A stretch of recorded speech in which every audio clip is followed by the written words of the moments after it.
Assalamualaikum warahmatullahi wabarakatuh. Selamat pagi anak-anak. Bagaimana kabar kalian hari ini? Ibu berdoa semoga kalian dalam keadaan sehat walafiat. Nah anak-anak, hari ini kita akan melaksanakan pembelajaran di kelas 5, tema 4, subtema 2, pembelajaran 2. Sebelum itu, Ibu akan memberikan pantun dulu untuk kalian. Dengarkan ya. Pergi ke toko membeli gitar. Gitar dipetik, sungguh memikat. Anak-anak ibu semua pintar-pintar.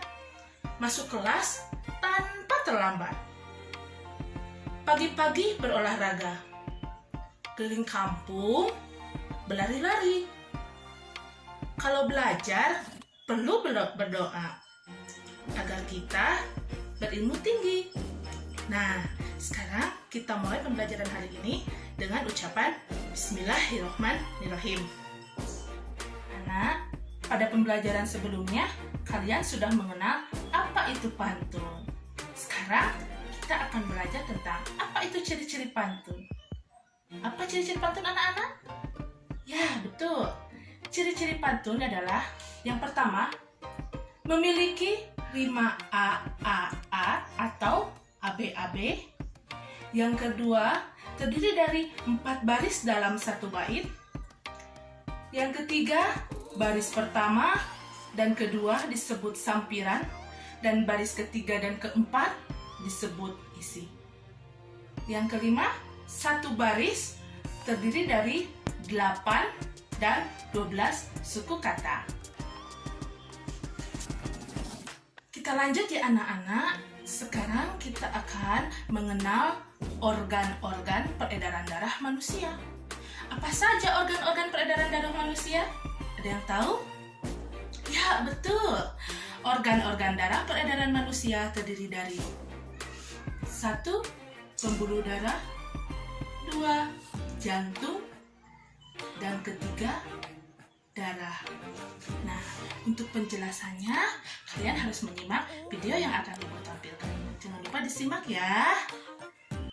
Halo teman-teman, masih ingat kan pembahasan kita pada bab sebelumnya? Itu loh, tentang sistem pencernaan manusia dan hewan.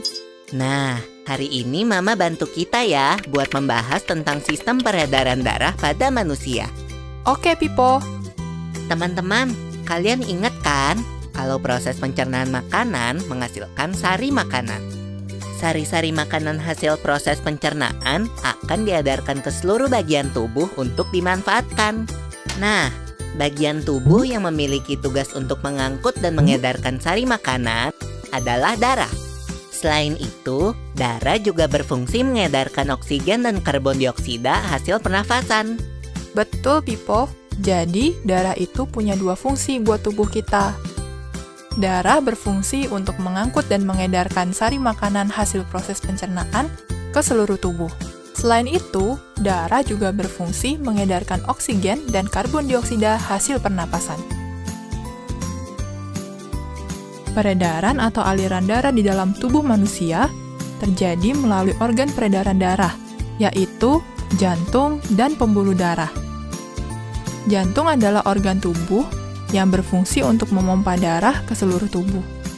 Jantung manusia terletak di dalam rongga dada agak sebelah kiri. Kamu tahu nggak besar jantung kita? Kalau jantung orang dewasa sih kira-kira seukuran satu kepalan tangan yang beratnya 300 gram. Di dalamnya, jantung memiliki 4 ruang, yaitu serambi kiri, serambi kanan, bilik kiri, dan bilik kanan. Betul nggak, Ma? Betul, Pipo. Sebagai alat pemompa darah, jantung memiliki otot-otot yang kuat. Otot bilik lebih tebal daripada otot serambi, karena otot bilik memompa darah keluar jantung untuk diedarkan ke seluruh tubuh. Oh iya, di antara serambi dan bilik jantung, ada pemisah berupa pintu turun yang disebut katup jantung. Katup jantung yang sehat dapat menutup sangat rapat, sehingga darah dari bilik tidak tercampur dengan darah dari serambi. Katup-katup itu membuka dan menutup seirama dengan denyutan jantung. Kalau nggak salah, pembuluh darah dapat dibedakan menjadi dua berdasarkan arah aliran darah, yaitu pembuluh nadi atau arteri dan pembuluh balik atau vena. Bener banget, Pipo. Pembuluh nadi adalah pembuluh yang mengalirkan darah keluar dari jantung. Pembuluh nadi yang paling besar disebut aorta. Kalau pembuluh balik adalah pembuluh darah yang mengalirkan darah masuk ke dalam jantung. Pembuluh balik yang paling besar ada dua, yaitu pembuluh balik atas dan pembuluh balik bawah. Kamu tahu nggak, Pipo? Darah dalam tubuh manusia selalu beredar dalam pembuluh darah, sehingga disebut peredaran darah tertutup. Berdasarkan panjang dan pendeknya jalur yang ditempuh, peredaran darah manusia dibagi menjadi peredaran darah kecil dan peredaran darah besar.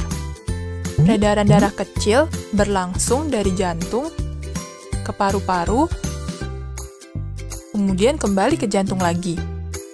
Urutan peredaran darah kecil adalah serambi kanan, lalu ke bilik kanan, ke paru-paru, lalu ke serambi kiri. Berarti kalau peredaran darah besar berlangsung dari jantung ke seluruh tubuh, kecuali paru-paru dan kembali ke jantung. Urutan peredaran darah besar adalah serambi kiri, lalu ke bilik kiri, ke seluruh tubuh, lalu ke serambi kanan. Tapi dalam aktivitasnya, peredaran darah kan bisa terkena gangguan penyakit juga ya. Betul itu. Nanti kita bahas sama-sama di video selanjutnya ya.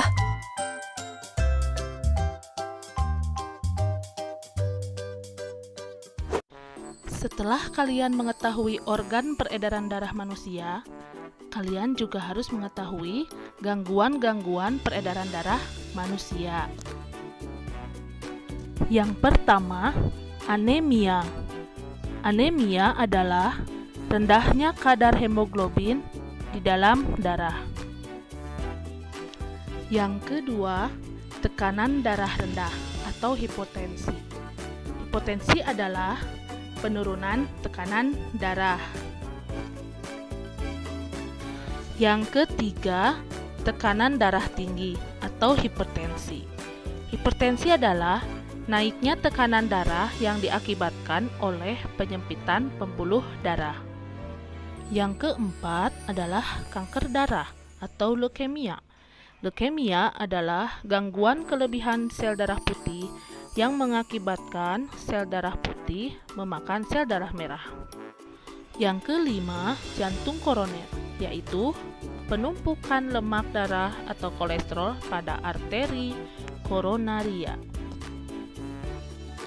Yang keenam, hemofilia, yaitu darah sulit membeku. Yang ketujuh, thalassemia, yaitu bentuk sel darah merah yang tidak beraturan.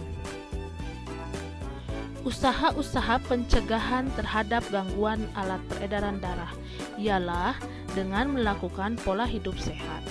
Di antaranya yaitu 1. Makan makanan yang bergizi. 2. Olahraga yang teratur. 3. Tidur dan istirahat yang cukup. Nah, anak-anak, kalian sekarang sudah tahu bagaimana cara menjaga organ peredaran darah manusia. Nah, salah satu cara lain agar kita bisa menjaga organ peredaran darah manusia adalah dengan cara melaksanakan tari ya. Nah, betul. Bukan hanya olahraga, tarian juga itu salah satu bentuk olahraga loh anak-anak. Nah, dalam tarian itu ada yang disebut dengan properti ya. Apa itu properti? Nah, ada yang tahu? Bagus. Properti adalah merupakan benda-benda yang digunakan sebagai alat untuk mendukung ungkapan suatu gerakan. Nah, apa saja contoh-contoh properti? Ada kuda lumping, ada payung, selendang, atau bisa yang lainnya.